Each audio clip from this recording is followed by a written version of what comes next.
Gerakan Gu Hanshan penuh dengan niat membasmi. Dia tidak menahan diri sama sekali dan hanya ingin membasmi Fang Lin dalam waktu sesingkat mungkin. Fang Lin mengumpat dalam hati dan buru-buru melakukan gerakan kaki surga ke-9, tetapi masih agak lambat. Pertama-tama, Fang Lin sama sekali tidak siap ketika dia keluar, dan pikirannya masih memikirkan wanita misterius di gua kuno. Kedua, Gu Hanshan melancarkan serangan diam-diam, bertindak sangat cepat dan mengambil inisiatif di mana-mana. Sekalipun Fang Lin memiliki jurus kaki surga ke-9, mustahil bagi Fang Lin untuk segera pulih dari bahaya dalam jarak dan waktu yang begitu dekat.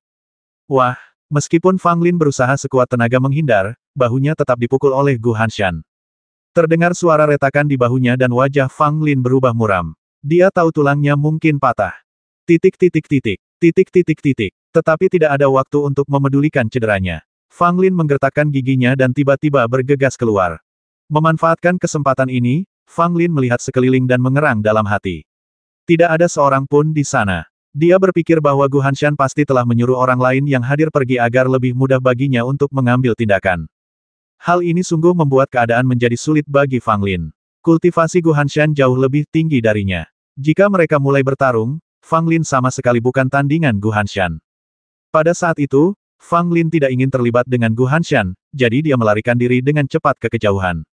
Selama dia berlari jauh dan bertemu orang lain dari Sekte Zixia, Gu Hanshan tidak akan menyerangnya lagi.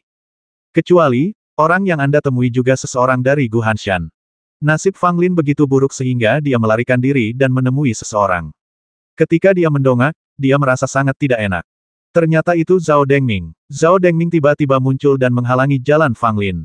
Dia tampak seperti pembasmi dan mencibir, dan jelas bahwa dia juga ingin menyakiti Fang Lin. Fang Lin mengumpat dengan keras dan segera berbalik, wajahnya penuh amarah, dan ada sedikit rasa cemas dan khawatir di antara alisnya. Kamu mau pergi kemana? Gu Hanshan dan Zhao Dengming bergabung dan mengejar Fang Lin. Fang Lin hampir menggunakan surga ke-9 secara maksimal, dan mampu menghindari untuk tidak tertangkap oleh mereka sejak awal. Namun, tingkat kultivasi mereka berdua jauh lebih unggul daripada Fang Lin, dan hanya masalah waktu sebelum mereka menyusul Fang Lin.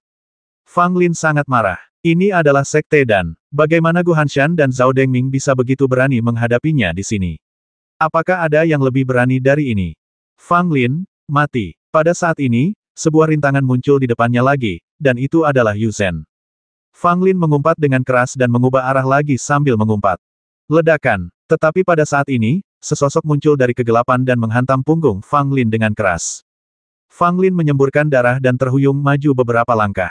Dia menoleh ke belakang dengan susah payah dan mendapati bahwa orang yang melancarkan serangan diam-diam itu adalah sesepuh berjubah putih dari paviliun dan. Fang Lin tertawa getir. Orang-orang ini benar-benar mampu membasminya. Mereka tidak hanya mengirim 3 tetua, tetapi Gu Hanshan juga mengambil tindakan secara pribadi. Anda harus tahu bahwa ini adalah Sekte Zixia. Mereka sangat berani memburu Fang Lin, tetapi mereka mengambil risiko besar. Fang Lin tidak ingin mati, tetapi situasinya memang kritis. Dia dipukul oleh orang tua berpakaian putih dan terluka parah. Dia tidak dapat melarikan diri. Gu Hanshan tiba dan tanpa berkata apa-apa, dia mengubah telapak tangannya menjadi pisau dan menebas tenggorokan Fang Lin. Tepat ketika Fang Lin hendak meninggal, sebuah suara gemuruh tiba-tiba meletus dari gua kuno tak jauh dari sana. Raungannya menggetarkan bumi, seolah-olah ada setan kuno yang sedang ditekan di dalam gua kuno.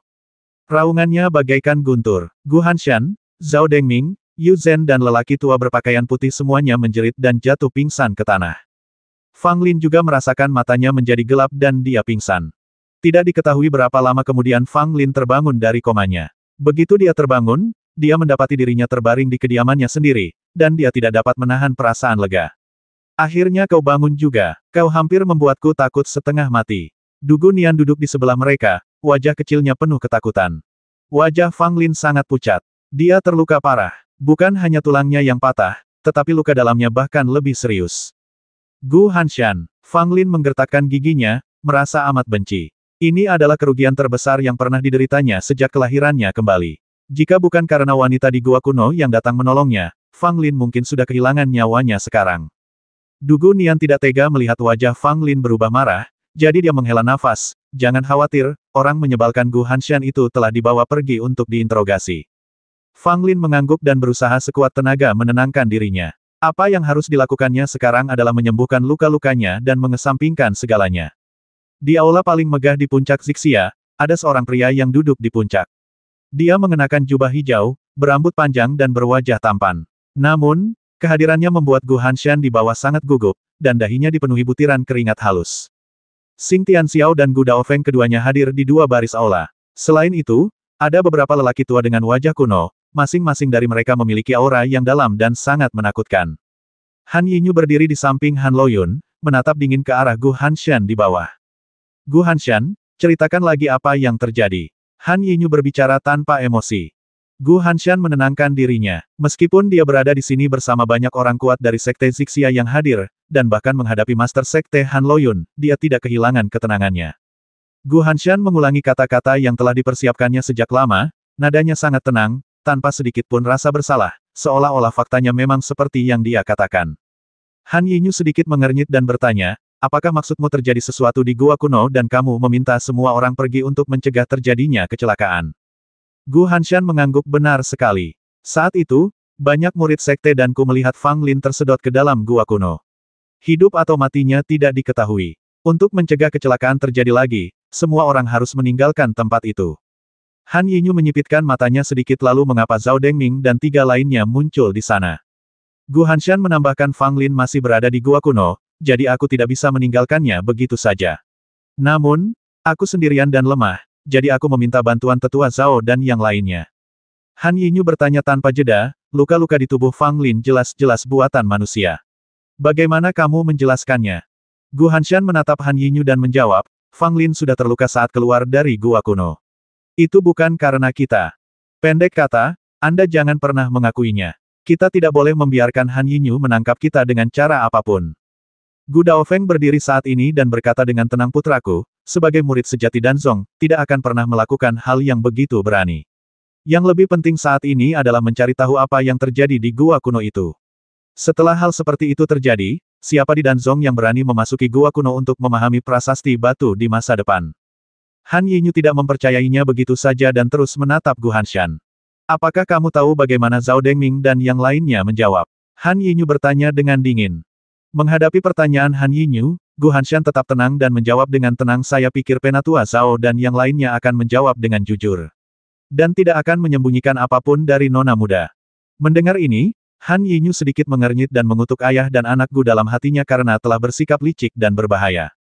Dia sudah menginterogasi Zhao Dengming, Yu Zhen dan lelaki tua berpakaian putih itu secara terpisah, tetapi jawaban ketiganya sangat konsisten dan tidak ada jejak celah. Pada saat ini, jawaban Gu Hanshan juga sempurna, persis sama dengan jawaban ketiga orang itu, yang membuat Han Yinyu merasa seperti dia memiliki kekuatan tetapi tidak dapat menggunakannya. Jelaslah bahwa ini adalah pembasmian yang direncanakan. Tidak ada saksi, dan tidak ada bukti yang dapat ditemukan untuk membuktikan bahwa Gu Hanshan dan lainnya telah menyerang Fang Lin. Hanya berdasarkan luka di tubuh Fang Lin, tidak ada yang bisa diketahui.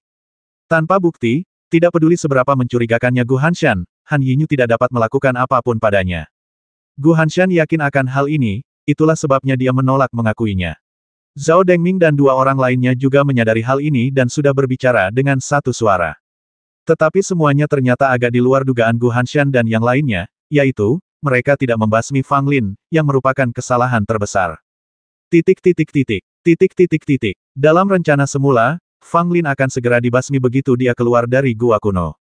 Begitu dia meninggal, tidak peduli seberapa besar Han Yinyu mencurigai Gu Hanshan, masalah itu tidak akan terselesaikan karena tidak ada bukti. Lagi pula, Han Yinyu tidak perlu meminta pertanggungjawaban Gu Hanshan atas orang yang sudah meninggal. Dan sekarang, Fang Lin masih hidup, dan tindakan Gu Hanshan dan timnya telah gagal. Untungnya, mereka merencanakan dengan matang sebelum mengambil tindakan, sehingga mereka tidak tertangkap oleh Han Yinyu. Meski begitu, jantung Gu Hanshan berdebar kencang. Tindakan membasmi Fang Lin ini terlalu berisiko. Jika Gu Hanshan diminta melakukannya lagi, dia mungkin tidak akan memiliki keberanian. Faktanya, tindakan ini juga merupakan inisiatif Gu Daofeng di belakang layar. Tidak mungkin. Tak seorang pun menyangka Fang Lin bersikap setidak normal itu. Dia tidak pernah sekalipun menerobos masuk ke dalam prasasti Danlin, namun namanya muncul di kertas batu tulis, dan ditulis langsung dengan huruf emas, sejajar dengan 4 orang suci dari Sekte Dan. Dengan cara ini, gelar Fang Lin sebagai jenius nomor 1 benar-benar mengukuhkan. Meskipun Gu Hanshan adalah murid sejati, dia bukan tandingan Fang Lin. Meskipun Gu Hanshan adalah seorang jenius, Fang Lin bahkan lebih memukau, yang dapat dilihat dari peringkat nama mereka yang berbeda di lempengan batu. Justru karena nama Fang Lin muncul di lempengan batu itulah Gu Daofeng merasa bahwa Fang Lin tidak bisa lagi ditahan dan harus ditangani sesegera mungkin. Rencana ini sempurna, dan Fang Lin hampir ditakdirkan mati. Tetapi perubahan dalam gua kuno itu adalah sesuatu yang tidak diharapkan oleh siapapun, dan rencana awal untuk membasminya berakhir dengan kegagalan. Meski gagal, Gu Daofeng masih harus berusaha sekuat tenaga untuk melindungi putranya. Setidaknya situasinya berada di bawah kendalinya. Bahkan jika Han Yinyu ingin menargetkan Gu Hanshan, tidak ada yang bisa dia lakukan.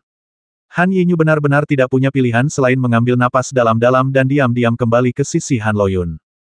Han Loyun tidak mengatakan apapun sepanjang waktu. Dia hanya mendengarkan dengan tenang, tanpa ada emosi yang tampak di wajahnya. Kalau saja dia tidak membuka matanya, orang akan mengira dia sedang tidur. Tuan, perubahan yang terjadi di gua kuno itu mungkin ada hubungannya dengan Fang Lin. Hanya dia yang tahu apa yang terjadi di gua kuno itu, kata Gu Daofeng. Han Loyun tersenyum tipis. Bagaimana menurutmu? Gu Daofeng mengepalkan tangannya dan berkata, menurutku, kita harus mengirim seseorang untuk menginterogasi Fang Lin. Gua kuno itu terkait dengan kebangkitan dan kejadewa sekte dan kita. Gua itu juga merupakan tempat di mana 4 orang suci sekte dan meraup untung. Kita harus mencari tahu kebenarannya. Han Loyun mengangguk, tampaknya setuju. Han Yinyu berkata, Master Sekte, masih belum jelas apakah Fang Lin dilukai oleh Gu Hanshan. Jika kita perlu menginterogasinya, kita harus menginterogasi Gu Hanshan. Yinyu, aku sudah menanyakan semuanya padamu. Apakah ada hal lain yang tidak kau mengerti? Gu Daofeng berkata dengan agak tidak puas. Han Yinyu berkata dengan tenang, Fang Lin sekarang terluka parah, dan Gu Hanshan adalah tersangka terbesar. Jika kita tidak menginterogasinya dengan jelas, siapa yang akan memberikan keadilan kepada Fang Lin? Gu Daofeng mengerutkan kening, Yinyu, apakah ada yang tidak kamu mengerti saat ini? Bukankah terlalu berlebihan bagimu untuk menargetkan Hanshan seperti ini? Han Yinyu tidak peduli dengan ketidakpuasan Gu Daofeng. Dia menatap Gu Hanshan dalam-dalam, namun tidak mengatakan apapun lagi. Kita tinggalkan dulu masalah Fang Lin, tapi karena dia terluka parah, kita beri dia obat penyembuh nanti, kata Han Loyun. Setelah jeda, Han Loyun melanjutkan, karena ada sesuatu yang tidak terduga terjadi di gua kuno, jangan biarkan siapapun masuk untuk sementara waktu. Tunggu sebentar, dan jika tidak ada kecelakaan lain, baru masuk dan selidiki. Ya, semua orang di aula menjawab serempak. Han Yinyu mengerucutkan bibirnya. Meskipun dia tidak mau, karena ayahnya pun mengatakan demikian, dia tidak akan melepaskannya. Namun, Han Loyun setuju untuk memberi Fang Lin beberapa ramuan penyembuh, yang dapat dimanipulasi.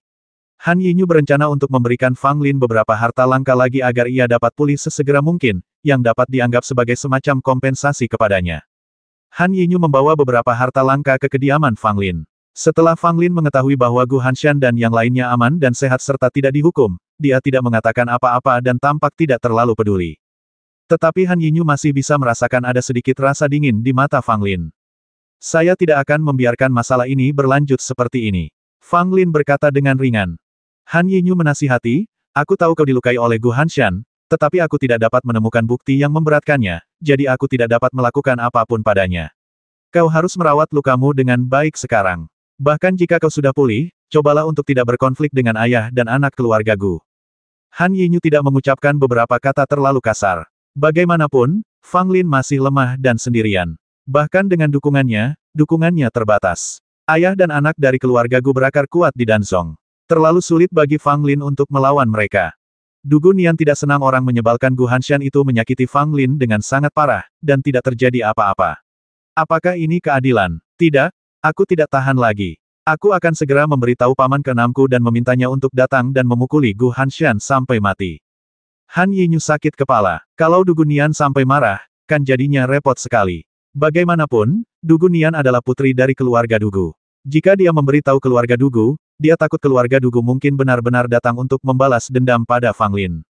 Fang Lin menatap Dugu Nian dan menggelengkan kepalanya padanya. Dugu Nian cemberut dan duduk di samping dengan marah. Tidak ada hal seperti mengambil keuntungan tanpa menderita kerugian di dunia ini. Fang Lin berkata sambil mencibir. Han Yinyu memberikan beberapa kata nasihat yang penuh perhatian, meninggalkan beberapa harta berharga, dan kemudian pergi. Fang Lin duduk bersila di dalam ruangan dengan tatapan yang sangat dingin di matanya. Dia tidak berniat untuk bersikap rendah hati. Karena Gu Hanshan berani melakukannya pada hari pertama, dia, Fang Lin juga bisa melakukannya pada hari ke-15. 3 hari kemudian, Fang Lin, yang lukanya belum sembuh, datang ke altar alkimia ditemani Du Gunian, di tengah tatapan terkejut banyak orang. Fang Lin mengangkat kepalanya dan menatap patung 4 orang suci di altar, sudut mulutnya sedikit terangkat. Hari ini, aku akan mengambil benda paling berharga dari sekte dan... Fang Lin berkata diam-diam. Bukankah itu Fang Lin? Apa yang dia lakukan di altar alkimia? Melihat luka-luka di tubuhnya, saya mendengar bahwa dia diserang oleh seseorang. Sepertinya perubahan beberapa hari terakhir ini ada hubungannya dengan Fang Lin. Kemunculan Fang Lin di altar alkimia dengan luka-luka segera menarik perhatian banyak murid. Lagi pula, keributan beberapa hari terakhir ini begitu kerasnya sehingga banyak murid masih mengingatnya dengan jelas. Du Gunian sekarang tidak memiliki kesan yang baik pada sekte dan melihat begitu banyak orang yang melihat ke arahnya dan yang lainnya, dia langsung memarahi dengan marah, apa yang kalian lihat? Bukankah kalian pernah melihat kami sebelumnya? Fang Lin tidak memperhatikan pembicaraan orang-orang di sekitarnya. Dia menatap patung 4 orang suci dari sekte dan dengan ekspresi penuh tekad di wajahnya. Pada saat yang sama, berita bahwa Fang Lin muncul di altar alkimia juga sampai ke telinga Gu Daofeng. Dia pergi ke altar alkimia. Gu Daofeng sedikit mengernyit saat mendengar ini. Entah kenapa, dia punya firasat buruk dalam hatinya. Fang Lin ini, dia terluka parah, tapi dia masih saja berlarian. Dia benar-benar tidak tahu apakah dia masih hidup atau sudah mati. Gu Hanshan mencibir dari samping. Gu Daofeng menggelengkan kepalanya dan berkata kepada orang-orang di bawah, kirim seseorang untuk mengawasi Fang Lin dan lihat apa yang akan dia lakukan. Beritahu aku segera jika ada berita. Ya, orang-orang di bawah pergi. Gu Hanshan bingung, ayah, Fang Lin telah menderita kerugian besar, apakah dia berani keluar dan menimbulkan masalah saat ini? Gu Daofeng berkata, anak ini luar biasa. Kali ini dia ditipu oleh kita. Aku khawatir dia tidak bisa menahan amarahnya. Aku khawatir dia benar-benar akan melakukan sesuatu. Gu Hanshan tidak menganggapnya serius. Menurutnya, Fang Lin hampir kehilangan nyawanya kali ini, jadi dia seharusnya takut. Tetapi dia masih berani keluar dan melakukan sesuatu yang bodoh saat ini. Apakah dia benar-benar tidak takut mati? Pada saat yang sama, Han Yinyu juga mengetahui bahwa Fang Lin muncul di altar alkimia, dan memiliki keraguan yang sama dengan Gu Daofeng. Xiao Xing, pergilah dan awasi Fang Lin. Jika terjadi sesuatu, hentikan tepat waktu. Han Yinyu berkata kepada saudara perempuannya di sampingnya. Han Xiaoxing tidak berkata apa-apa dan pergi diam-diam dengan pedang di tangan. Di aula Zixia, Han Loyun memejamkan mata dan beristirahat, sambil memegang selembar pesan giok di tangannya. Pergi dan lihat apa yang akan dilakukan anak ini. Han Loyun memerintahkan. Ada semakin banyak orang di altar, dan beberapa memperhatikan Fang Lin secara terang-terangan atau diam-diam, ingin tahu apa langkah Fang Lin selanjutnya. Fang Lin juga menunggu orang-orang ini muncul. Kali ini, ia ingin membuat keributan besar, jadi wajar saja ia harus menunggu seluruh penonton tiba. Melihat sebagian besar orang telah tiba, Fang Lin menarik napas dalam-dalam dan membungkuk dalam-dalam kepada patung keempat orang suci. Generasi muda Fang Lin, hari ini kita memberi penghormatan kepada 4 orang suci dan mencari warisan mereka. Fang Lin berkata keras, nadanya hikmat dan saleh. Mendengar kata-kata Fang Lin, orang-orang di sekitarnya langsung terkejut dan menarik napas dalam-dalam. Fang Lin, sebenarnya ingin mendapatkan warisan yang tersembunyi di patung 4 orang suci. Apakah dia gila, atau dia dipukuli karena bodoh? Anda harus tahu bahwa patung 4 orang suci dan Zong telah ada selama ratusan tahun. Selama ratusan tahun ini, ada orang-orang berbakat yang ingin mendapatkan warisan, tetapi pada akhirnya tidak ada satupun dari mereka yang berhasil. Bahkan Gu Hanshan mencobanya beberapa tahun yang lalu, tetapi patung 4 orang suci tidak bereaksi sama sekali. Menurut apa yang telah diwariskan dari generasi ke generasi, hanya dengan mencapai 99 loh batu dan lin seseorang dapat memiliki kesempatan memperoleh warisan 4 orang suci. Tanpa memenuhi prasyarat ini, tidak mungkin Anda bisa berpikir untuk mewarisi warisan 4 orang suci. Fang Lin ini tampaknya benar-benar gila. Meskipun dia seorang jenius, tetap saja tidak realistis baginya untuk mendapatkan warisan 4 orang suci. Itu tidak benar. Sepertinya nama Fang Lin telah muncul di lempengan batu di depan gua kuno, dan tercantum bersama dengan 4 orang suci. Sebagian besar murid dan Zong menganggap fantasi Fang Lin itu konyol. Mereka mengakui bahwa Fang Lin adalah seorang jenius, tetapi dapatkah warisan 4 orang suci dari sekte dan diperoleh dengan begitu mudah? Kalau sesederhana itu, warisan ini pasti sudah diambil seseorang sejak lama. Ada juga beberapa murid dan Zong yang diam-diam menaruh harapan pada Fang Lin. Mungkin mustahil bagi orang lain untuk berhasil, tetapi jika itu Fang Lin, maka itu sangat mungkin. Setidaknya, Fang Lin adalah orang yang pernah membangkitkan respons dari patung 4 orang suci, dan telah meninggalkan nama emasnya pada lempengan batu di depan gua kuno tersebut. Dengan kata lain, Fang Lin telah menyelesaikan prasyarat paling penting untuk memperoleh warisan 4 orang suci. Semua orang berkonsentrasi, mata tertuju pada Fang Lin, sebagian dengan niat baik, sebagian dengan niat buruk. Tetapi tidak diragukan lagi bahwa Fang Lin saat ini sekali lagi telah menjadi fokus seluruh sekte dan, atau bahkan menjadi sasaran perhatian seluruh sekte Xixia. Setelah pemujaan Fang Lin, keempat patung itu tidak menunjukkan reaksi apapun, tetapi Fang Lin tidak peduli. Sebaliknya, dia duduk bersila dan mengulurkan tangan kanannya. Engah, api biru muncul di tangan kanan Fang Lin, membawa nafas laut, dan suara samar ombak bergulung berasal dari api itu.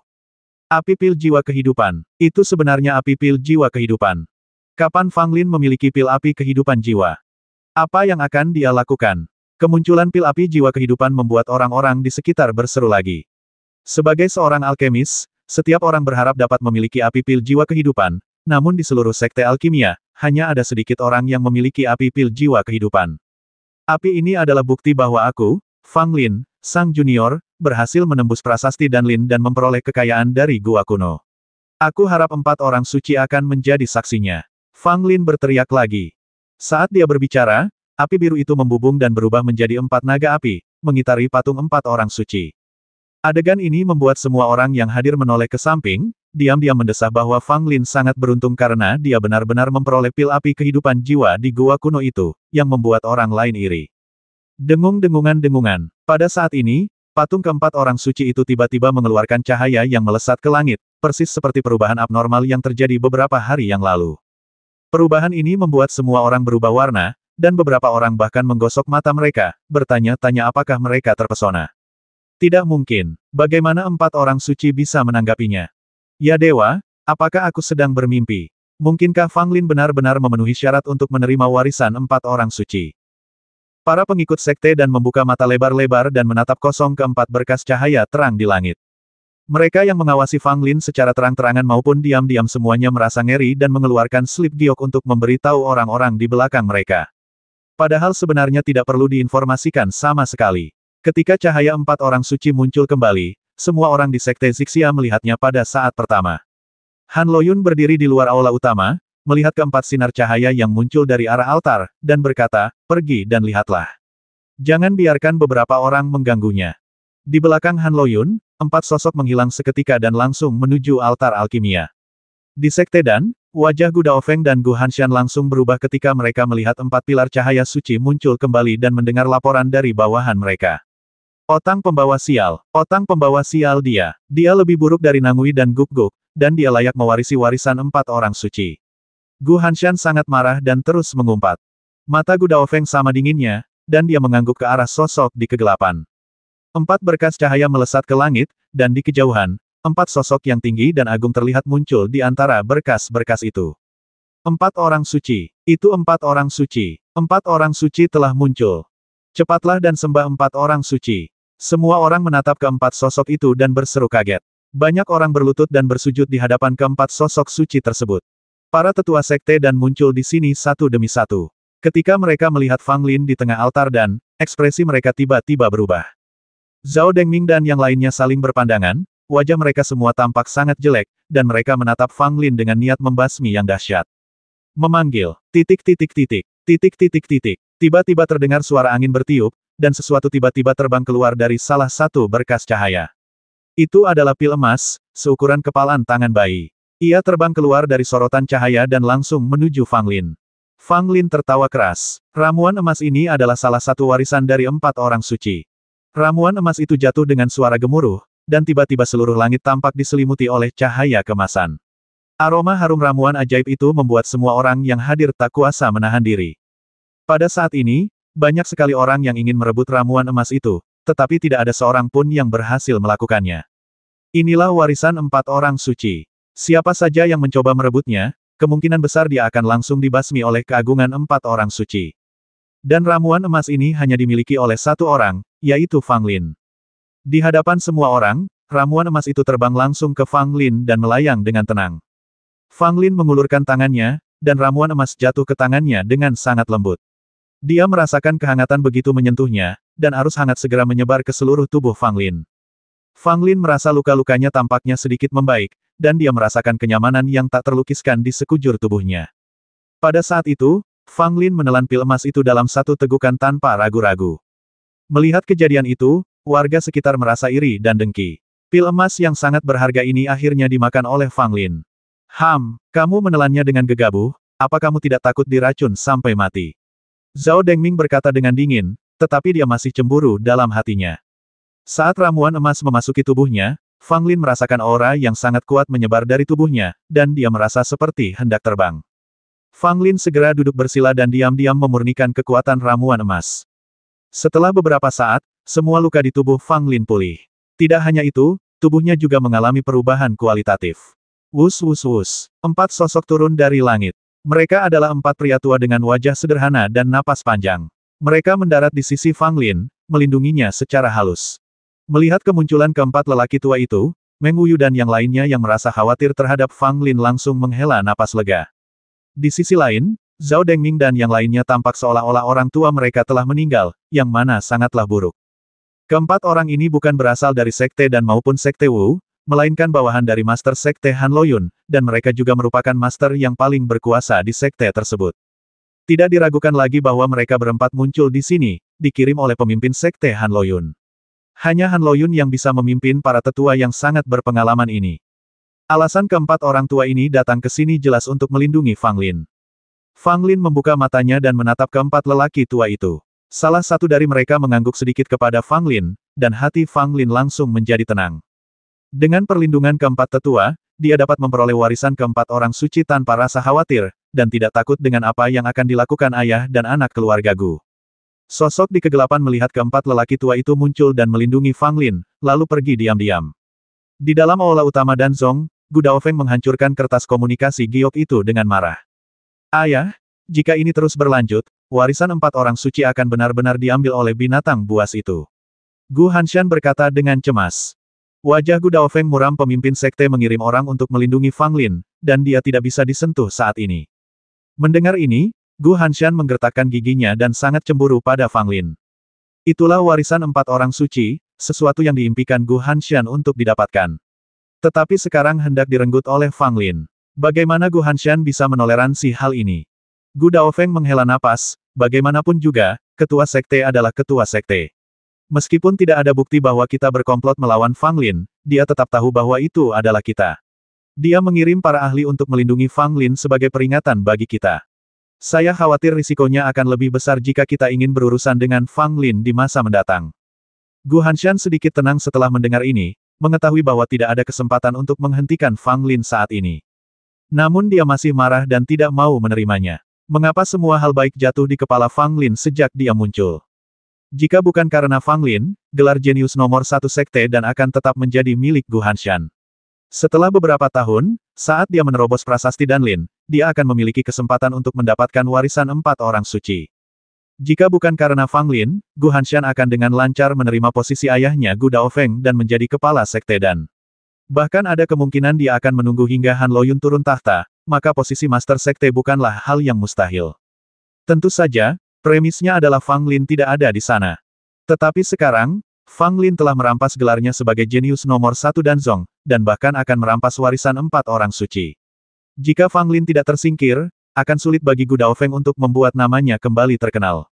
Hanshan, bahkan jika Fang Lin telah memperoleh warisan 4 orang suci hari ini, masih ada kemungkinan titik balik.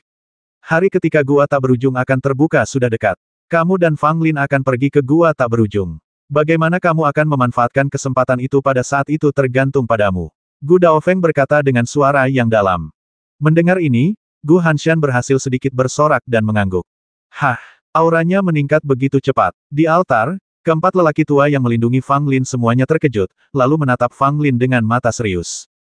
Tingkat kekuatan Fang Lin meningkat sangat cepat setelah menelan ramuan emas. Hanya dalam waktu 1 batang dupa, dia telah berhasil menembus tingkat keempat elemen bumi. Melewati 2 level berturut-turut, efisiensi seperti itu sudah cukup membuktikan bahwa ramuan emas itu luar biasa. Lagi pula, terobosan itu belum berhenti, belum berlanjut. Batang dupa lain lewat, dan terdengarlah ledakan suara gemuruh dari tubuh Fang Lin, seakan-akan ada seekor binatang buas raksasa yang meraung di dalam tubuh Fang Lin. Tingkat kelima elemen tanah. Fang Lin membuka matanya, dengan cahaya keemasan yang kuat bersinar di matanya. Ini bukanlah pupil emas yang halus, tetapi manifestasi dari kekuatan obat yang melimpah dari ramuan emas. Jika aku terus menyempurnakan ramuan emas, itu akan cukup bagiku untuk menembus level ketujuh elemen bumi. Namun, terobosan seperti itu akan memiliki fondasi yang tidak stabil dan pada akhirnya akan mengarah pada bahaya tersembunyi. Fang Lin berpikir dalam hati. Lalu, cahaya keemasan itu berangsur-angsur menghilang. Masih ada sekitar 30% kekuatan ramuan emas di tubuh Fang Lin yang belum disempurnakan, dan memilih untuk diintegrasikan ke dalam daging, darah, dan tulangnya. Keempat lelaki tua itu semua menunjukkan kekaguman saat mereka melihat Fang Lin tidak terburu-buru untuk menerobos. Jika dia hanya tertarik untuk memperbaiki wilayah kekuasaannya, maka meskipun ramuan emas itu sangat efektif, pada akhirnya akan lebih banyak mendatangkan kerugian daripada manfaatnya. Pada saat ini, sesuatu terbang keluar lagi dari antara keempat berkas cahaya itu. Benda ini bukan pil, tetapi tungku pil. Tungku alkimia berwarna merah tua, bagaikan bola api yang terbang di atasnya, dengan pancaran cahaya merah yang menyilaukan, sekilas tampak seperti matahari merah yang sedang terbenam. Begitu tungku alkimia ini muncul, suhu seluruh altar alkimia tampak meningkat pesat, dan beberapa pengikut sekte alkimia yang lebih lemah bahkan berkeringat di dahi mereka. Ketika para lelaki tua dan berkuasa dari sekte Zixia melihat tungku alkimia merah, mereka semua menunjukkan ekspresi ngeri, seolah-olah mereka telah melihat sesuatu yang luar biasa. Ini adalah kuali api mendalam milik Lu Sheng, persis sama dengan apa yang tercatat dalam buku-buku kuno. Ternyata itu adalah kuali api mendalam. Aku tidak menyangka Lu Sheng menyembunyikannya di dalam patung. Fang Lin sangat beruntung karena bahkan kuali api mendalam akan jatuh ke tangannya. Beberapa tetua mengenali bahwa tungku alkimia merah ini adalah Huoxuanding yang digunakan oleh Lu Sheng, salah satu dari 4 orang suci dari sekte alkimia. Konon, tripod ini diperoleh Lu Sheng dari gunung berapi yang meletus. Ini adalah benda kuno dan sangat berharga. Seorang lelaki tua berkata dengan suara sedikit gemetar. Semua orang tercengang ketika mendengar ini. Huoxuanding ini sebenarnya memiliki asal-usul yang hebat. Tampaknya itu memang sebuah tripod yang berharga. Fang Lin berdiri dan menatap kuali Huoxuan dengan tatapan berapi-api di matanya. Kuali api mendalam terjatuh di hadapan Fang Lin dengan suara keras, menciptakan 4 lubang besar di tanah, dan keempat kaki kuali itu terbenam dalam ke tanah. Berhadapan langsung dengan kuali api mendalam, Fang Lin dapat merasakan suhu kuali itu secara mendalam. Itu benar-benar seperti menghadapi bola api. Fang Lin tidak dapat menahan diri untuk tidak mengulurkan tangan dan menyentuhnya. Ketika jemariku menyentuh badan kuali api, anehnya ia tidak terasa sangat panas, hanya sedikit hangat. Fang Lin tersenyum. Kuali api mendalam ini milik Lu Sheng. Sekarang karena ia muncul atas inisiatifnya sendiri, ia pasti mengenalinya, sehingga ia dapat menyentuhnya. Jika ada orang lain yang menyentuh kuali api mendalam ini, kemungkinan besar mereka akan langsung terbakar oleh suhu tinggi dari kuali api mendalam. Lagi pula, kuali Huoxuan ini dapat digunakan untuk memurnikan pil bahkan tanpa membuat api. Suhunya sendiri cukup untuk memurnikan sebagian besar bahan obat. Sungguh kuali api mendalam yang luar biasa. Terima kasih, Sein Lu, atas hadiahnya. Saya sangat berterima kasih. Fang Lin bertepuk tangan dan membungkuk pada patung Santo Lu. Kemudian, Fang Lin dengan tenang memasukkan kuali api mendalam ke dalam tasnya di hadapan semua orang. Pemandangan ini membuat banyak orang yang hadir tampak iri. Ini adalah tungku alkimia yang pernah digunakan Lu Sheng, namun baru saja diambil oleh Fang Lin. Itu benar-benar menyebalkan. Di seluruh sekte Dan, mungkin tidak banyak tungku alkimia yang dapat dibandingkan dengan Huoxuanding. Zhao Dengming tidak dapat menahannya. Fang Lin telah memperoleh kuali api mendalam. Ini tidak diragukan lagi seperti menambahkan sayap pada seekor harimau. Fang Lin sudah menjadi orang yang sangat berbakat. Sekarang setelah dia mendapatkan kuali api mendalam seperti itu, bagaimana dia bisa bertahan hidup? Fang Lin, tripod ini adalah peninggalan dari 4 orang suci. Tripod ini harus diserahkan kepada kepala biara dan biarkan dia yang mengurusnya. Kamu tidak memenuhi syarat untuk mengambilnya. Serahkan dengan cepat. Zhao Dengming berteriak keras dengan ekspresi lurus di wajahnya. Mereka yang tidak mengenalnya akan mengira dia benar-benar mempertimbangkan sekte Dan. Akan tetapi, perkataannya itu justru membuat banyak orang di sekitarnya memandangnya dengan pandangan hina dan meremehkan. Bahkan beberapa murid merasa Zhao Dengming terlalu tidak tahu malu. Kau makhluk tak tahu malu, kau antek ayah dan anak keluarga Gu, jika kau berani mengatakan sesuatu yang tidak masuk akal lagi, hati-hatilah atau 4 orang bijak akan memotongmu sampai mati di tempat. Du Gunian mengumpat keras, tidak memberikan muka sedikit pun pada Zhao Dengming. Keempat orang tua yang menjadi penjaga Fang Lin pun memandang Zhao Dengming dengan pandangan acuh tak acuh dan tidak puas, mereka mengira bahwa orang ini adalah orang yang menyebalkan. Bagaimana bisa seseorang begitu tidak tahu malu? Wajah Zhao Dengming tampak jelek, pucat dan biru. Dia berkata demikian karena dia sedang terburu-buru, tetapi dia tidak menyangka akan ditertawakan semua orang. Fang Lin melirik Zhao Dengming dan tersenyum tipis. Jangan terburu-buru, tetua Zhao. Hadiah 4 orang suci belum berakhir. Kamu berteriak terlalu cepat. Ketika Zhao Dengming mendengar kata-kata Fang Lin, wajahnya menjadi gelap seperti dasar panci, dan dia sangat marah hingga paru-parunya hampir meledak. Tepat saat Fang Lin selesai berbicara, sebuah benda lain terbang keluar dari keempat berkas cahaya itu. Ekspresi semua orang berkedut. Apakah ini akan berakhir? Satu ramuan emas telah membuat tingkatan Fang Lin meningkat drastis, dan kemudian datanglah kuali api mendalam yang sangat berharga. Salah satu dari dua hal ini sungguh luar biasa. Sekarang ramuan emas telah ditelan oleh Fang Lin, dan kuali api mendalam telah jatuh ke tangan Fang Lin, tetapi warisan 4 orang suci belum berakhir. Apa yang sedang terjadi? Objek terbang ketiga segera menampakkan wujud aslinya. Ketika semua orang melihat lebih dekat, mereka semua tampak bingung, seolah-olah mereka telah menderita pukulan hebat. Api. Benda ketiga yang terbang keluar dari berkas cahaya itu adalah bola api. Pil api jiwa dan kehidupan. Apakah aku sedang bermimpi? 4 orang suci benar-benar meninggalkan pil api kehidupan jiwa. Itu bertentangan dengan kehendak surga. Fang Lin benar-benar menentang kehendak surga kali ini. Mereka bahkan punya pil api kehidupan jiwa. 4 orang suci benar-benar murah hati. Kerumunan penonton hampir menangis. Mengapa kesenjangan antar manusia begitu besar? Fang Lin tidak melakukan apapun kecuali duduk di sana dan menyapa orang-orang, jadi bagaimana dia bisa memiliki semua barang bagus itu? Fang Lin juga tidak menyangka kalau benda ketiga itu ternyata adalah pil api kehidupan jiwa. Api ini berwarna ungu tua, dan jika Anda melihatnya dari kejauhan, warnanya hampir hitam. Dan di dalam api ini, bayangan monster dapat terlihat samar-samar. Fang Lin segera memastikan bahwa ini pasti api dari tubuh monster tertentu, yang dikeluarkan oleh 4 orang suci dan dimurnikan menjadi api pil kehidupan jiwa. Secara garis besar, ada 3 jenis pil api jiwa kehidupan. Yang satunya adalah api yang dihasilkan oleh langit dan bumi, seperti api laut ekstrim yang diperoleh Fang Lin di gua kuno sebelumnya. Yang satu adalah api yang lahir dari tubuh monster, yang dapat dimurnikan oleh sang alkemis dan diubah menjadi api ramuan kehidupan jiwanya sendiri. Yang lainnya adalah api ramuan kehidupan jiwa yang diolah oleh sang alkemis sendiri, yang terhubung dengan jiwa dan ruh. Di antara ketiga jenis api pil jiwa kehidupan ini, yang terbaik adalah api pil jiwa kehidupan yang dikultivasikan oleh sang alkemis sendiri. Jika seorang alkemis dapat mengolah api ramuan kehidupan jiwanya sendiri, ia dianggap sangat hebat dalam bidang alkimia dan patut dikagumi semua orang. Faktanya, 99% alkemis merasa sulit untuk menumbuhkan api ramuan kehidupan jiwa sendiri. Kebanyakan dari mereka memperoleh api yang dihasilkan oleh langit dan bumi, atau mengambil api dari tubuh monster untuk dimurnikan demi penggunaan mereka sendiri. Jelas sekali, bola api ungu tua ini dikeluarkan dari tubuh seorang monster, dimurnikan oleh 4 orang suci, dan disegel dalam patung, menunggu generasi berikutnya dengan takdir. Bukankah Fang Lin sudah memiliki api ramuan kehidupan jiwa berwarna biru? Bisakah dia menyerap api ini? Beberapa murid dan Zong tampak bingung. Seorang tua yang kuat menjelaskan para alkemis dapat menyimpan banyak api ramuan kehidupan jiwa, tetapi prasyaratnya adalah mereka dapat memurnikannya.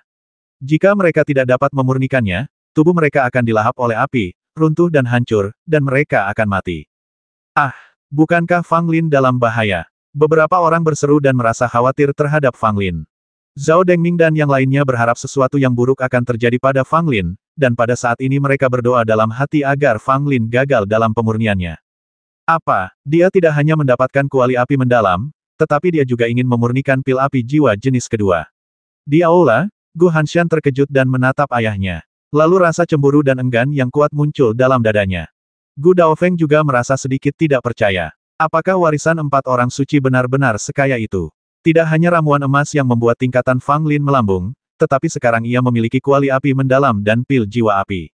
Mengapa dia melemparkan barang-barang ini kepada Fang Lin tanpa peduli dengan kehidupannya saat ini, barang-barang yang biasanya sangat dia hargai? Bahkan Gu Daofeng, sebagai kepala sekte dan, dengan status bangsawan seperti itu, hanya memiliki satu jenis api dan kehidupan jiwa. Fang Lin tampaknya telah memperoleh satu jenis api ramuan jiwa kehidupan di gua kuno itu. Sekarang dia ingin memurnikan jenis kedua. Ini bukan kesempatan, ini adalah merayu kematian. Gu Daofeng berkata dengan acuh tak acuh. Gu Hanshan merasa lebih baik setelah mendengar ini, tetapi ada sedikit kebencian di matanya. Akan lebih baik jika dia diserang oleh api pil jiwa dan dibakar menjadi abu. Dengan cara ini aku bisa melampiaskan amarahku. Gu Hanshan berkata dengan kesal. Gu Daofeng melirik putranya dan mendesah pelan dalam hatinya. Dia dibutakan oleh rasa cemburu dan tidak lagi menjadi Gu Hanshan yang sombong dan percaya diri seperti di masa lalu. Gu Daofeng sangat mengerti bahwa Fang Lin telah menjadi mimpi buruk di hati Gu Hanshan. Jika Fang Lin tidak mati dan terus bersikap mempesona, Gu Hanshan akan semakin terjerumus ke dalam perangkap, tidak akan mampu melepaskan diri, dan akhirnya menghancurkan masa depannya sendiri. Faktanya, Gu Daofeng menekan Fang Lin begitu keras hanya demi putranya. Jika Gu Daofeng tidak memiliki keturunan, dia akan sangat senang melihat kebangkitan Fang Lin, dan bahkan akan menerima Fang Lin sebagai muridnya dan membiarkan Fang Lin mewarisi posisinya sebagai kepala suku di masa depan. Tapi bagaimanapun juga, Gu Daofeng memiliki seorang putra, Gu Hanshan. Dia hanya memiliki seorang putra, jadi tentu saja dia ingin mewariskan yang terbaik kepadanya. Gu Daofeng akan melenyapkan siapapun atau apapun yang mungkin mengancam Gu Hanshan dengan segala cara untuk membuka jalan bagi masa depan Gu Hanshan. Sebagai seorang ayah, dia mungkin tidak salah, tetapi sebagai kepala keluarga, dia salah. Di luar Aula Zixia, Han Loyun diam-diam melihat ke arah altar alkimia, memegang slip giok komunikasi di tangannya. Menyempurnakan api ramuan kehidupan jiwa jenis kedua. Anak ini benar-benar berani. Han Loyun sedikit mengernyit, lalu tersenyum. Han Yinyu berdiri di samping, dengan ekspresi khawatir di wajah cantiknya. Dia juga seorang alkemis dan tahu betul betapa mengerikannya api pil jiwa kehidupan. Untuk memurnikan yang satu jenis saja akan berarti mempertaruhkan nyawa, dan jika ia memurnikan yang kedua, maka itu seperti meletakkan satu kaki di gerbang neraka. Dan Zong dulunya memiliki beberapa orang berbakat yang sombong dan menganggap dirinya begitu hebat sehingga mereka mencari api jenis kedua untuk dimurnikan. Alhasil, hanya satu orang saja yang berhasil memurnikannya, sedangkan yang lainnya meninggal tanpa meninggalkan jejak sedikit pun, dengan cara yang mengenaskan. Tidaklah berlebihan jika dikatakan bahwa tingkat kegagalan dalam memurnikan pil api jiwa kehidupan jenis kedua mencapai 90%, jika gagal, pasti nyawanya akan melayang. Ayah, jika dia gagal di tengah jalan, apakah ada cara untuk menyelamatkan hidupnya? Han Yinyu bertanya. Tidak mungkin. Dia sungguh terlalu khawatir. Jika Fang Lin meninggal, apa yang akan terjadi pada mata saudara perempuannya? Han Loyun merenung sejenak lalu berkata, bukannya tidak ada cara, tapi biayanya terlalu tinggi. Kalaupun dia bisa bertahan hidup, kemungkinan besar dia akan menjadi cacat. Hati Han Yinyu hancur ketika mendengar ini. Apa bedanya menjadi penyandang cacat dan meninggal? Fang Lin ini sungguh gegabah. Han Yinyu berkata dengan nada menyalahkan. Han Loyun tersenyum, menatap putrinya, dan berkata, aku sangat mengagumi anak ini. Belum lagi bakatnya, keberaniannya saja jauh lebih baik daripada para jenius biasa. Han Yinyu terdiam. Dia tidak menyangka Fang Lin punya keberanian. Dia hanya bertindak gegabah tanpa otak. Han Yinyu selalu merencanakan sebelum mengambil tindakan, dan pada dasarnya tidak akan melakukan apapun tanpa keyakinan. Kalau saja dia menghadapi situasi yang sama seperti Fang Lin, dia pasti akan memikirkannya berulang-ulang, berpikir jernih mengenai untung ruginya, serta membuat segala persiapan sebelum dia bisa memurnikan api kedua. Tapi bagaimana dengan Fang Lin? Tanpa berkata apa-apa, dia mulai memperbaikinya. Bukankah ini sama saja mencari kematian? Han Loyun menatap Han Yinyu sambil tersenyum tipis. Bukankah kamu sangat optimis dengan anak ini? Mengapa kamu tidak percaya padanya sekarang? Han Yinyu agak tidak berdaya tapi risikonya terlalu besar. Ayah, apakah kamu tidak khawatir? Dia adalah satu-satunya harapan untuk menyembuhkan mata Xiaoxing. Mendengar ini, senyum di wajah Han Loyun menghilang. Aku percaya padanya. Seorang jenius sejati tidak akan mati semudah itu. Jika dia benar-benar mati, itu hanya berarti Fang Lin bukanlah tipe jenius yang tak tertandingi yang menonjol dari yang lain. Fang Lin duduk bersila di tengah altar, dengan api ungu tua melayang di depannya. Samar-samar, terdengar raungan monster yang memekakkan telinga, berasal dari api. Fang Lin tersenyum tipis, seolah sedang menatap seorang teman lama, lalu melepaskan kekuatan batinnya, mengalirkan api ke dalam tubuhnya sekaligus. Ledakan. Saat berikutnya, Fang Lin ditelan oleh api ungu tua, dan seluruh tubuhnya terbakar. Adegan ini membuat kelopak mata semua orang berkedut, seolah-olah orang yang terbungkus api itu adalah mereka. Bakar saja dia sampai mati. Bakar saja dia sampai mati. Lebih baik tidak ada tulang yang tersisa. Zhao Dengming dan yang lainnya berteriak ganas di dalam hati mereka, dengan ekspresi ganas dan bersemangat di wajah mereka, seolah-olah mereka telah melihat pemandangan menyedihkan Fang Lin dibakar menjadi abu oleh api ungu tua. Kebanyakan orang khawatir tentang Fang Lin, terutama Du Gunian, yang berdiri di bawah altar dengan kedua tangannya terkatup rapat dan wajahnya pucat. Keempat tetua penjaga semuanya memiliki ekspresi serius. Mereka telah menerima instruksi dari Han Loyun bahwa jika Fang Lin menunjukkan tanda-tanda kegagalan dalam memurnikan api, mereka harus segera mengambil tindakan dan secara paksa mengeluarkan api ungu tua dari tubuh Fang Lin. Meskipun melakukan hal itu akan menyebabkan kerusakan besar pada tubuh Fang Lin, hal itu tetap akan menyelamatkan nyawa Fang Lin. Namun, meskipun api ungu tua berkobar di sekitar Fang Lin dan tampak sangat menakutkan, Fang Lin tampaknya baik-baik saja. Dia duduk di sana dengan tenang dan sama sekali tidak merasakan sakitnya api yang membakar.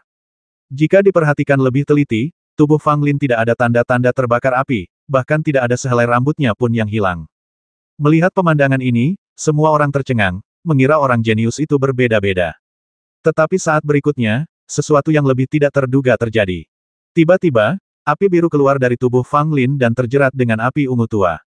Kedua nyala api itu mengelilingi Fang Lin dan melompat liar. Tidak bagus. Ini adalah api jiwa asli di tubuh Fang Lin, yang menahan api ungu gelap. Kedua kelompok itu saling bertarung, dan kemungkinan serangan baliknya sangat tinggi. Seorang lelaki tua menggelengkan kepalanya dan berkata, keempat tetua penjaga merasa semakin gugup dan siap menyelamatkan Fang Lin kapan saja. Api biru dan api ungu tua bagaikan dua musuh lama yang sudah lama tidak bertemu. Mereka bertarung dengan sangat sengit. Suhu seluruh altar alkimia langsung naik drastis, lebih panas dari hari musim panas yang terik. Keempat lelaki tua yang paling dekat dengan serangan itu merasakannya paling kuat. Dengan tingkat kultivasi mereka, mereka benar-benar bisa merasakan gelombang panas yang membakar. Orang bisa membayangkan betapa mengerikannya kedua jenis api ini. Namun, Fang Lin yang berada di tengah-tengahnya, bagaikan sepotong batu yang keras kepala. Bahkan di tengah kobaran api, dia tetap tidak bergerak. Keempat lelaki tua itu terkejut dan curiga. Api biru dan api ungu tua jelas bertarung dengan sangat sengit, tetapi Fang Lin tidak terluka. Jangan bergerak dulu, mungkin anak ini benar-benar punya kesempatan untuk berhasil. Keempat lelaki tua itu saling berpandangan dan mengangguk, hati mereka menjadi tenang untuk sementara. Seiring berjalannya waktu, jumlah penonton di sekitar altar tidak hanya tidak berkurang, tetapi malah bertambah.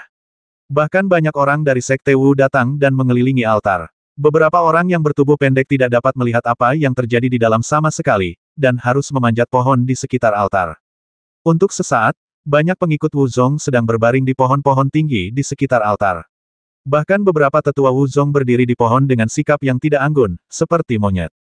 King Jianzi telah tiba sejak lama. Dia memimpin dalam memanjat pohon, dan kemudian semua orang di Wu Zong mengikutinya. Tiba-tiba dua naga api terbang langsung ke langit, membuat semua orang ketakutan dan berteriak kaget. Alangkah mengerikannya api itu. Aku merasa jika aku menyentuhnya sedikit saja, aku akan langsung terbakar menjadi abu. Pil api kehidupan jiwa memang kuat. Jika Fang Lin memiliki dua jenis pil api jiwa kehidupan, dia akan terbang ke langit. Semua orang takjub, ada yang iri, dan ada pula yang sekadar menghargai dan takjub. Ketika dua naga api itu bertarung, Fang Lin membuka matanya, dan cahaya kemasan bersinar di matanya. Datang! Dengan suara gemuruh, seluruh tubuh Fang Lin melepaskan aura yang kuat, dan dua naga api, satu biru dan satu ungu, tampaknya tertarik dan jatuh ke arah Fang Lin dengan cepat lagi. Dengan ledakan keras, dua naga api masing-masing menyerbu ke mata Fang Lin. Untuk sesaat, mata Fang Lin bagaikan bintang, memancarkan cahaya yang menyilaukan. Pupil kiri berwarna biru, pupil kanan berwarna ungu. Dan di dahi Fang Lin, muncul tanda api yang cemerlang, terkadang biru, terkadang ungu, yang terus berubah. Keempat lelaki tua itu merasa ngeri. Mereka sangat merasakan bahwa ada aura yang sangat kuat mengalir dalam tubuh Fang Lin. Aura ini begitu kuat sehingga bahkan master seperti mereka pun merasa terancam. Jika aura ini keluar dari tubuh Fang Lin, seluruh altar alkimia akan hancur, dan hanya sedikit orang yang hadir akan selamat. Keempat lelaki tua itu sedikit khawatir. Jika Fang Lin benar-benar tidak bisa mengendalikan kedua api itu, maka begitu kekuatan api itu meletus, itu akan menjadi bencana. Namun pada saat berikutnya, keempat tetua itu memperlihatkan ekspresi keheranan, dan semua orang yang hadir memiliki ekspresi datar, seolah-olah mereka ketakutan. Fang Lin mengulurkan tangannya, dan dua nyala api dengan warna berbeda muncul di telapak tangannya. Fang Lin, seperti anak kecil, mengutak-atik dua api itu dengan penuh minat, membiarkannya melayang di udara, dan mengendalikan api itu untuk membuat berbagai bentuk. Bagaimana ini mungkin? Berhasil. Benar-benar berhasil. Ya dewa, dua jenis jiwa dan api kehidupan digabung jadi satu. Terdengar seruan di mana-mana, disertai desahan kaget, dan banyak sekali orang yang menatapnya dengan tak percaya. Fang Lin berhasil memurnikan api kedua dan mengatasi tolakan timbal balik antara kedua api tersebut, sehingga kedua api itu dapat hidup damai di dalam tubuhnya. Beberapa tetua sekte dan memiliki perasaan campur aduk. Di satu sisi, mereka senang bahwa seorang jenius yang tak tertandingi telah muncul di sekte dan di sisi lain, mereka khawatir dengan sikap ayah dan anak keluarga Gu. Bagus. Keempat tetua pelindung memuji serempak, mata mereka penuh kekaguman. Fang Lin memasukkan kedua api itu ke dalam tubuhnya dan memberi hormat kepada keempat lelaki tua itu. Terima kasih kepada 4 senior atas perlindungan kalian. Saya akan selalu mengingatnya di hati saya. Fang Lin berkata dengan tulus. Keempat lelaki tua itu mengelus jenggot mereka dan tertawa. Salah satu dari mereka berkata, Anda tidak perlu berterima kasih kepada kami. Master Sekte yang meminta kami untuk datang. Namun, Anda benar-benar telah membuka mata kami. Tampaknya setelah 4 orang suci, Sekte Zixia kami akan melahirkan seorang jenius luar biasa lainnya. Fang Lin tersenyum tipis, dan sangat rendah hati maaf, saya masih jauh lebih rendah daripada 4 orang suci. Keempat tetua itu hendak mengatakan sesuatu lagi ketika tiba-tiba mereka semua mendongak pada saat yang sama, dengan ekspresi yang sangat mengagumkan. Fang Lin juga mengangkat kepalanya dan melihat ada sesuatu yang terbang keluar dari keempat berkas cahaya itu. Apa kau bercanda? Ini belum berakhir. Apakah ini warisan atau harta karun? Fang Lin menjadi kaya kali ini. Bahkan Fang Lin sendiri tidak menyangka bahwa warisan 4 orang suci begitu kaya hingga sesuatu benar-benar terbang keluar.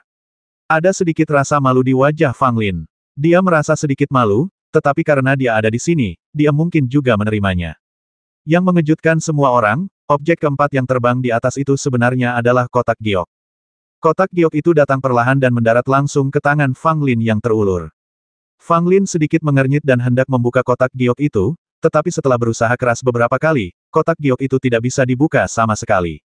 Fang Lin sedikit penasaran. Kotak giok ini jelas merupakan bagian dari warisan yang ditinggalkan oleh 4 orang suci, tetapi mengapa dia tidak bisa membukanya ketika dia mendapatkannya?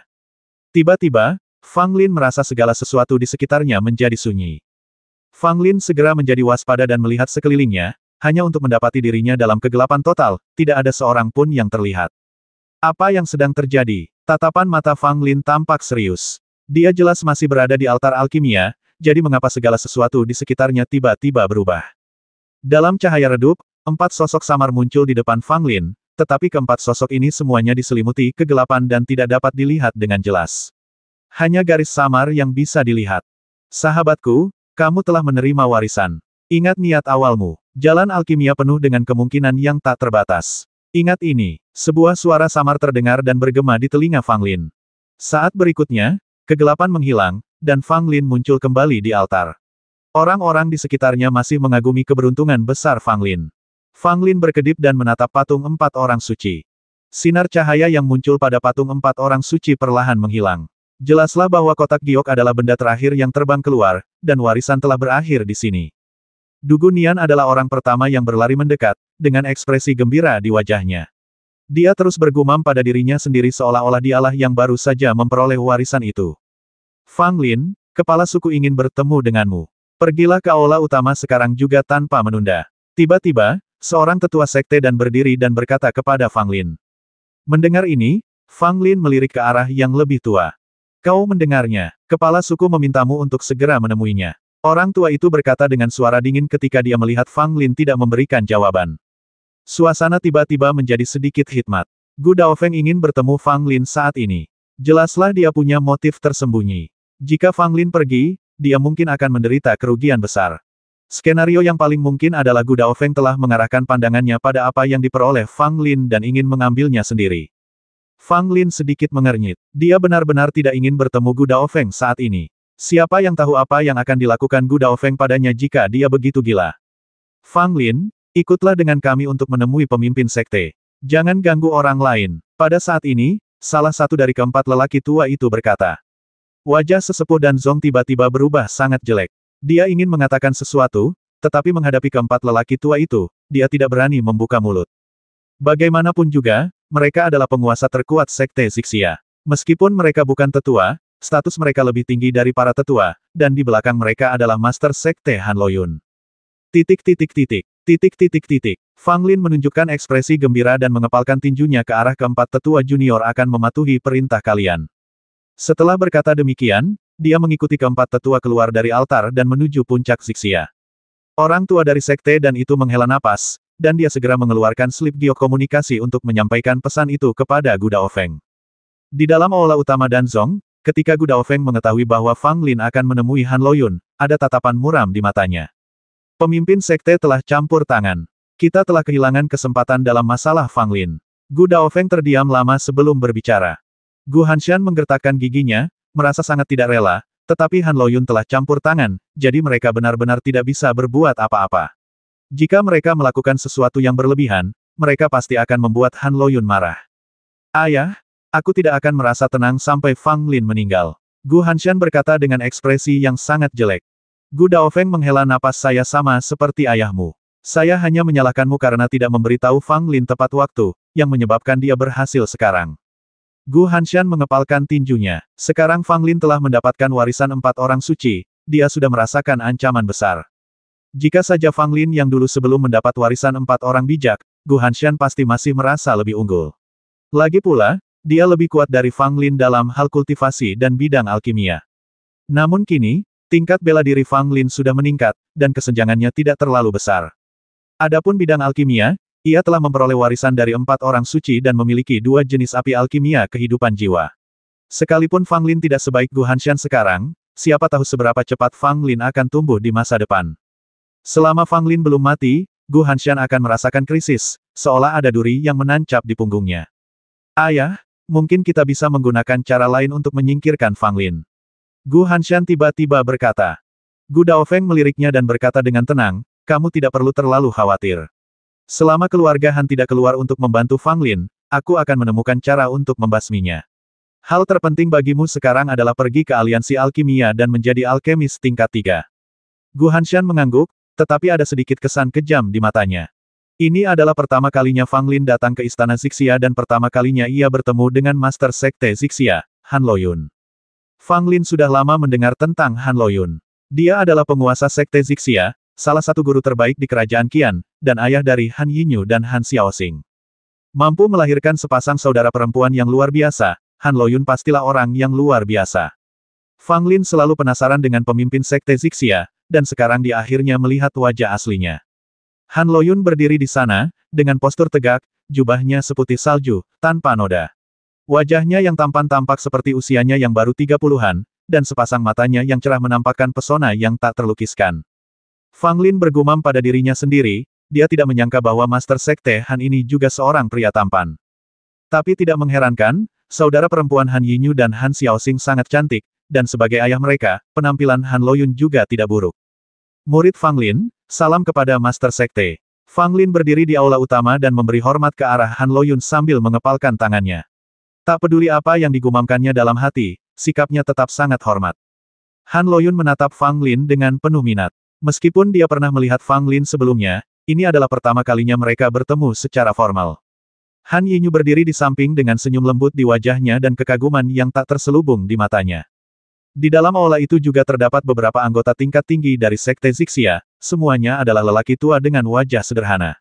Pada saat ini, mereka semua menatap Fang Lin. Ada yang menunjukkan kebaikan, ada yang menunjukkan rasa jijik, dan ada pula yang berekspresi acuh tak acuh. Fang Lin, ku dengar kau punya 2 jenis api ramuan kehidupan jiwa. Datang dan tunjukkan pada kami cara menggunakannya. Han Loyun berkata dengan sedikit rasa ingin tahu di wajahnya. Fang Lin terdiam, namun dia melakukan apa yang diperintahkan. Dia mengulurkan tangannya, dan 2 api, 1 biru dan 1 ungu, muncul di telapak tangannya. Semua orang yang hadir terkejut ketika melihat ini, bahkan Han Loyun pun terkesima. Baiklah, warisan 4 orang suci telah Anda peroleh hari ini. Ini benar-benar berkah bagi Sekte Zixia saya. Han Loyun berkata sambil tersenyum. Fang Lin mematikan api dan berdiri di sana dengan hormat, tetapi dia tidak tampak terlalu gugup. Pada saat ini, Han Yinyu berkata, Master Sekte, Fang Lin adalah seorang jenius, dan dia mewarisi ajaran 4 orang suci. Menurut pendapatku, Anda harus membuat pengecualian dan mengangkat Fang Lin menjadi murid sejati. Begitu kata-kata ini diucapkan, banyak orang di aula mengubah ekspresi mereka, tetapi kebanyakan orang mengangguk diam-diam, berpikir bahwa kata-kata Han Yinyu sangat masuk akal. Tuan, apa yang dikatakan Nona sungguh tidak pantas. Sekte Zixia kami telah diwariskan selama ribuan tahun. Bagaimana aturannya bisa dilanggar begitu saja? Meskipun Fang Lin seorang jenius, karena dia adalah murid Sekte Zixia, dia harus mengikuti aturan Sekte Zixia dan tidak boleh membuat pengecualian untuk promosinya. Pikirkan dua kali, Master Sekte. Begitu Han Yinyu selesai berbicara, beberapa pejabat tinggi Sekte Zixia berdiri untuk menentangnya. Fang Lin memandang orang-orang yang menentangnya. Dia tidak mengenal satupun di antara mereka, tetapi cara mereka memandangnya tadi jelas-jelas menunjukkan sikap bermusuhan. Hal ini membuat Fang Lin sedikit bingung. Dia tidak memprovokasi mereka, jadi mengapa kalian semua memilih mereka dan menekannya secara aktif? Han Yinyu tampaknya menduga akan ada seseorang yang bangkit dan menentangnya, tetapi dia mengabaikan mereka dan malah menatap Han Loyun. Han Loyun tersenyum dan menatap Fang Lin. Yinyu berkata bahwa dia ingin membuat pengecualian dan mengangkatmu menjadi murid sejati. Aku ingin tahu apakah kamu bersedia. Fang Lin memutar matanya dalam hati. Kau pemimpin sekte? Oke. Saya hanya seorang murid. Mengapa Anda bertanya apakah saya bersedia? Tentu saja. Namun, meskipun hatinya sudah siap, Fang Lin masih terlihat sedikit malu dan canggung ya. Sebenarnya, pendapatku tidak penting. Selama ketua sekte senang, promosi akan dilakukan. Mendengar kata-kata Fang Lin, mulut semua orang berkedut, bahkan Han Loyun pun tertawa. Fang Lin yang pemberani, kamu tidak diizinkan berbicara omong kosong di istana Zixia. Seorang lelaki tua berpakaian hitam menunjuk Fang Lin dan berteriak dengan dingin. Menghadapi omelan lelaki tua berpakaian hitam itu, Fang Lin memutar matanya dan pura-pura tidak mendengarnya. Lelaki tua berpakaian hitam itu memasang ekspresi muram di wajahnya dan hendak mulai memarahinya lagi, tetapi Han Loyun tersenyum dan berkata, Tuan Jin, Fang Lin hanya berterus terang. Tidak perlu marah. Lelaki tua berpakaian hitam, yang dikenal sebagai Jin tua, melotot tajam ke arah Fang Lin, dengan penolakan dan rasa jijik yang tak tersamar di matanya. Fang Lin benar-benar bingung. Mengapa orang tua ini terlihat seperti ingin memakannya? Saya tidak memprovokasi Anda. Fang Lin bergumam pada dirinya sendiri, tampaknya dia harus mencari Han Yinyu untuk bertanya mengapa lelaki tua Jin ini begitu memusuhi dia. Tuan, saya rasa Fang Lin dapat dipromosikan sebagai pengecualian.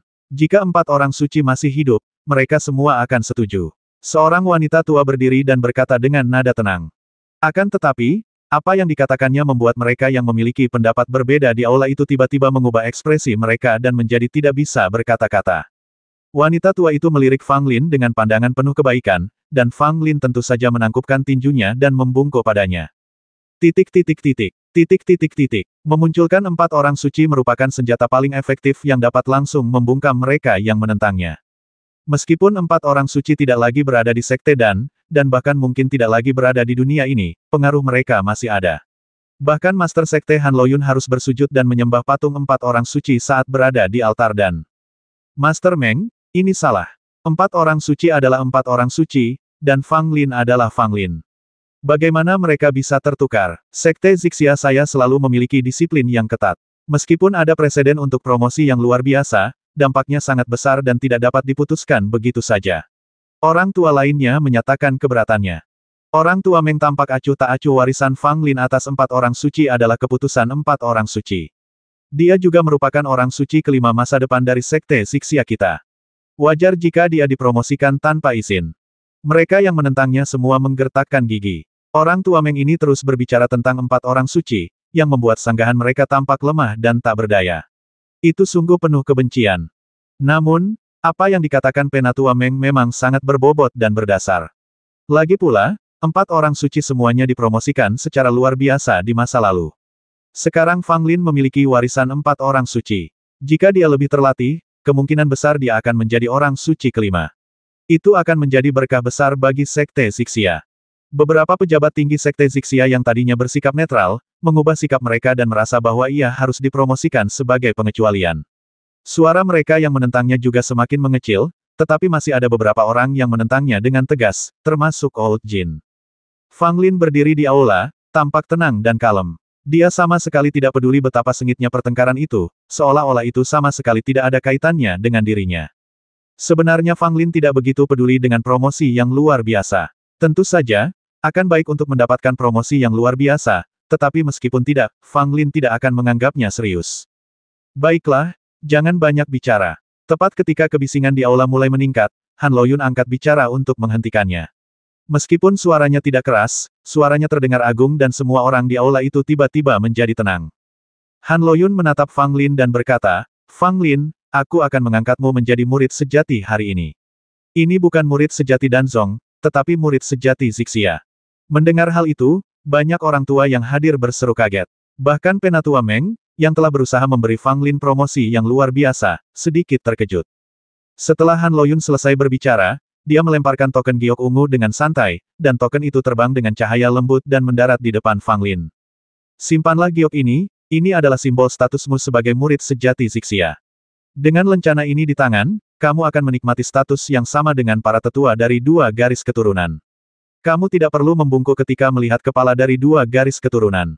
Kamu dapat datang dan pergi dari puncak Zixia sesuka hati, dan kamu dapat memasuki perbendaharaan Zixia sekali. Han Loyun berkata ringan, nadanya tenang, seolah-olah dia sedang membicarakan sesuatu yang tidak penting. Tetapi apa yang dikatakannya mengejutkan semua orang yang hadir. Ada pula perbedaan di antara para pengikut sejati, seperti para pengikut sejati dua garis dan para pengikut sejati Zixia.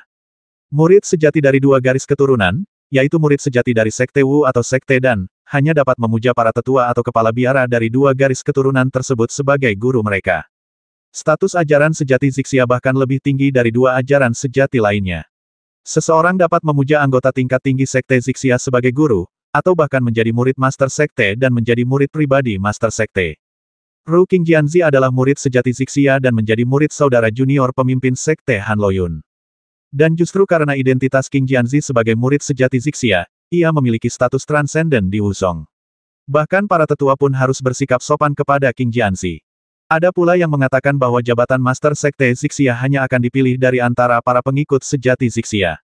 Dengan kata lain, memiliki identitas murid sejati Zixia setara dengan memiliki kualifikasi untuk bersaing memperebutkan posisi pemimpin sekte. Mereka yang menentang promosi luar biasa itu sangat marah dan tampak sangat tidak senang. Mereka awalnya mengira bahwa Han Loyun ingin membuat pengecualian dan mempromosikan Fang Lin ke pangkat murid sejati Danzong, tetapi mereka tidak pernah menyangka bahwa Han Loyun akan memainkan trik besar dan secara langsung mempromosikan Fang Lin ke pangkat murid sejati Zixia. Ini benar-benar langkah menuju surga. Dari sekadar murid tingkat menengah, ia tiba-tiba bangkit menjadi murid sejati Zixia. Jika Anda menceritakan hal ini kepada orang lain, orang-orang mungkin akan menganggapnya tidak nyata. Si Tua Jin dan yang lainnya tak dapat lagi duduk diam, mereka pun mulai bicara lagi, perkataan mereka sangat keras, menentang keras Fang Lin untuk menjadi murid sejati Zixia. Lagi pula, setiap murid sejati Zixia perlu melalui peninjauan dan pengujian yang ketat, tetapi Fang Lin mendapatkan status tersebut dengan mudah, jadi mereka secara alami memiliki alasan untuk menolaknya. Fang Lin agak bingung sejenak. Meskipun dia tidak tahu seberapa transenden identitas asli Zixia, manfaat yang disebutkan Han Loyun adalah nyata. Misalnya, Anda tidak perlu menundukkan kepala saat bertemu dengan pimpinan dua sekte. Dengan cara ini, saat kamu bertemu Gu Daofeng di masa depan, kamu tidak perlu bersikap merendahkan diri. Mampu memasuki puncak Zixia juga memberinya lebih banyak kesempatan untuk bertemu Han Loyun. Jika dia dapat menjalin hubungan baik dengan pemimpin sekte ini, tidak akan mudah bagi Gu Daofeng untuk berurusan dengannya lagi. Mengenai rumah harta karun Zixia, Fang Lin telah mendengar dari orang lain bahwa sekte Zixia memiliki 3 perbendaharaan, terbagi menjadi langit, bumi dan manusia. Hanya master sekte yang bisa masuk sesuka hati. Bahkan pejabat tinggi sekte tidak dapat memasuki rumah harta karun Zixia tanpa izin dari ketua sekte. Fang Lin menjadi murid sejati Zixia dan memiliki kesempatan untuk memasuki rumah harta karun Zixia. Kultivasi Fang Lin berada pada tingkat kelima elemen tanah, yang berarti dia dapat memasuki rumah harta karun tanah hari ini. Adapun apa yang ada di dalam rumah harta karun itu, Fang Lin tidak tahu, tetapi karena disebut rumah harta karun, pasti ada banyak hal baik di dalamnya. Fang Lin, mengapa kamu tidak menerima token giok itu? Han Loyun mengingatkan Fang Lin sambil tersenyum ketika dia melihat Fang Lin masih linglung. Fang Lin segera meraih token giok itu dan memasukkannya ke dalam tas 9 istana. Terima kasih, Master Sekte. Fang Lin mengepalkan tangannya dan membungkuk, dengan ekspresi sangat gembira di wajahnya. Pada saat yang sama, Gu Daofeng, yang berada di Danzong, juga menerima pesan itu pertama kali. Itulah pesan yang dikirimkan kepadanya oleh Jin Tua. Engah, Gu Daofeng memuntahkan seteguk darah, seluruh tubuhnya seperti terkena pukulan keras, dan dia tiba-tiba terjatuh di singgasana perak. Ayah! Gu Hanshan terkejut dan bergegas maju. Betapa menjijikkannya. Gu Daofeng meraung liar, matanya hampir meledak, dan dia tampak seperti orang gila. Pada hari ini, seluruh sekte Zixia gempar karena sebuah berita. Fang Lin dipromosikan menjadi murid sejati Zixia sebagai pengecualian. Ketika berita ini menyebar dari puncak Zixia, Awalnya tak seorang pun mempercayainya, mereka mengira bahwa ada orang dengan motif tersembunyi yang menyebarkan rumor dan menimbulkan masalah. Tetapi sampai perintah pemimpin sekte benar-benar dikeluarkan, semua orang harus mempercayainya. Murid sejati Zixia, mengikuti kakak senior King Jianzi, ada murid sejati Zixia lainnya. Fang Lin benar-benar luar biasa sekarang. Aku tahu bahwa setelah mendapatkan warisan 4 orang suci, kemungkinan besar itu akan menjadi warisan yang sebenarnya. Tapi bukankah ini terlalu dibesar-besarkan? Titik titik titik. Titik titik titik. Ya, dia melompat dari murid tingkat menengah menjadi murid Zixia dalam sekali jalan. Banyak sekali murid yang membicarakannya. Berita tentang promosi luar biasa Fang Lin begitu mengejutkan hingga tidak kalah mengesankan dibandingkan dampak yang disebabkan oleh perolehan warisan 4 orang suci. Terlebih lagi, Fang Lin baru saja memperoleh warisan 4 orang suci, dan dalam waktu 1 jam, ia menjadi murid sejati Zixia. Kebanyakan orang beranggapan bahwa Fang Lin pantas menyandang gelar tersebut. Bagaimanapun, dia adalah seorang jenius yang langka dan telah mewarisi warisan 4 orang suci. Promosi yang luar biasa itu wajar dan tidak ada yang salah dengan itu. Tetapi masih ada sejumlah kecil orang yang mempertanyakan promosi luar biasa Fang Lin, di antaranya Gu Daofeng adalah yang paling menonjol. Setelah berita tentang promosi luar biasa Fang Lin diumumkan secara resmi, Gu Daofeng naik ke puncak Zixia dengan marah untuk mengungkapkan ketidakpuasannya yang mendalam. Old Jin dan beberapa anggota tingkat tinggi sekte Zixia lainnya juga berdiri di pihak Gu Daofeng, berharap Han Loyun dapat menarik kembali keputusannya. Namun sikap Han Loyun sangat tegas, dan dia tidak menaruh pandangan baik sedikit pun pada Gu Daofeng. Pada akhirnya, Gu Daofeng kembali ke Danzong dengan wajah muram. Ketika Gu Daofeng kembali ke Danzong, banyak murid Danzong mendengar bahwa Gu Daofeng sangat marah hingga dia muntah darah karena promosi Fang Lin. Faktanya, Gu Daofeng benar-benar muntah darah, dan dia muntah darah beberapa kali. Dia hampir menjadi gila karena gangguan energi internalnya. Kali ini, Gu Daofeng benar-benar marah dan tidak bisa tenang sama sekali. Sebagai upaya terakhir, ia hanya bisa meminum pil dalam jumlah banyak dan memilih mengasingkan diri. Benar saja, ini adalah kedua kalinya Gu Daofeng mengasingkan diri karena masalah Fang Lin. Waktu sebelumnya adalah untuk menghindari pusat perhatian. Namun kali ini, tujuannya adalah untuk menyembuhkan luka dan menenangkan pikiran. Setelah mengetahui bahwa Fang Lin telah menjadi murid sejati Zixia, Gu Hanshan sangat marah. Dia menghancurkan semua yang bisa dilihatnya hingga berkeping-keping, lalu menyelam ke pegunungan di luar sekte Zixia untuk memburu monster dan melampiaskan amarahnya.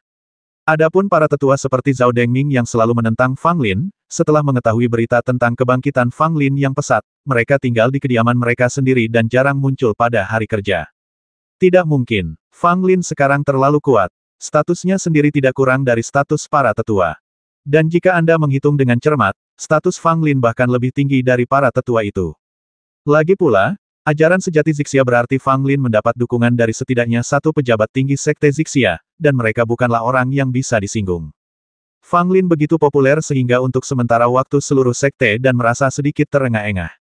Seluruh sekte dan belum melihat murid sejati Zixia selama bertahun-tahun.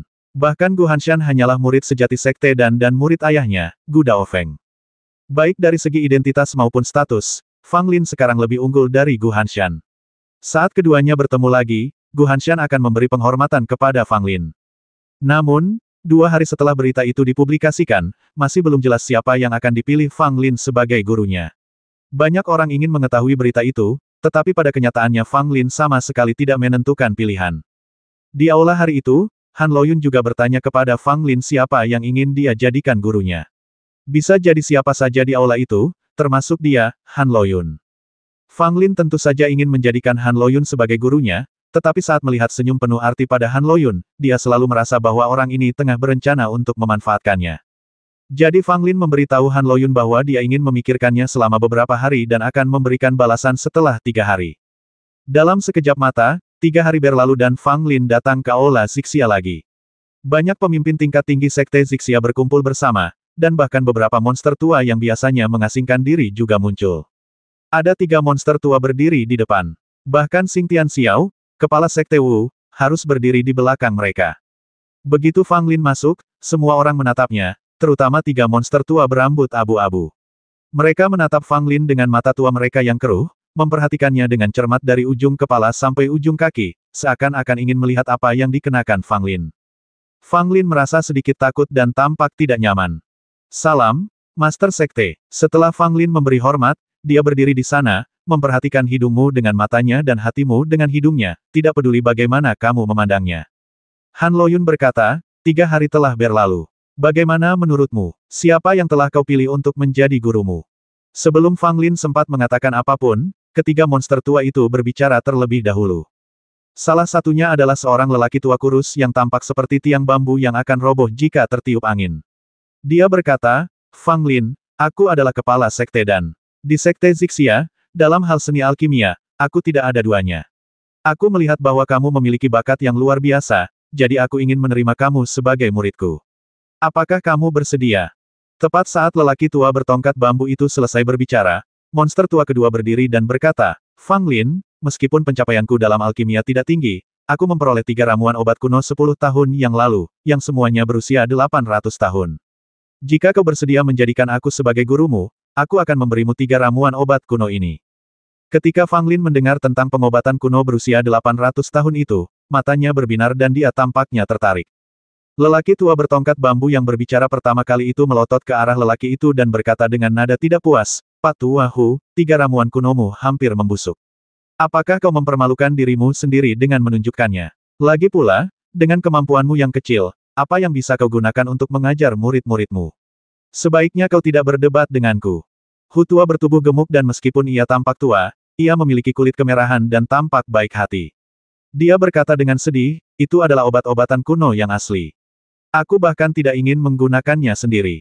Aku menyimpannya untuk murid-muridku. Siapapun yang menjadi muridku akan mendapatkan ketiga obat kuno itu. Sambil berbicara, Tuan Hu mengedipkan mata pada Fang Lin, seolah-olah dia sedang mengedipkan mata padanya.